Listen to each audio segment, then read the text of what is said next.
Learning these sounds can be really confusing at first, but if you take the time to memorize them, you'll be able to read so many more English words. It's really worth doing. یادگیری این حروف نو که است یا را اگه یاد بگیرین شاید براتان کمی گیج کننده باشه، اما پسانتر که باز کمک پیش برین باز میتونین راحت که یادگیری این حروف روی خوانی را یاد بگیرین. If you put two different vowels together, you can get a new vowel sound, usually a longer sound. So for example, when we put e and e together, we have an e sound, sleep. If we have o and r together, we have an o sound, boring.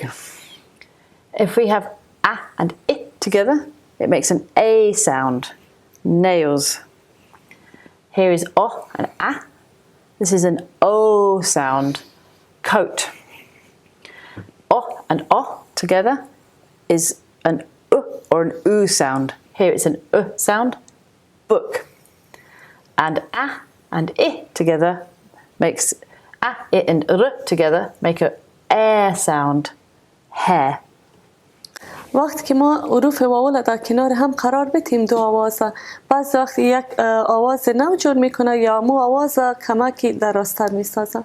مثلا مثل دو تا ای را که یک جای بگیریم آواز ای را میته، مثلا یک ای آواز ای را میته، دو تا ای که پالوی هم باشه ای کمکی دراستر میشه صدایش.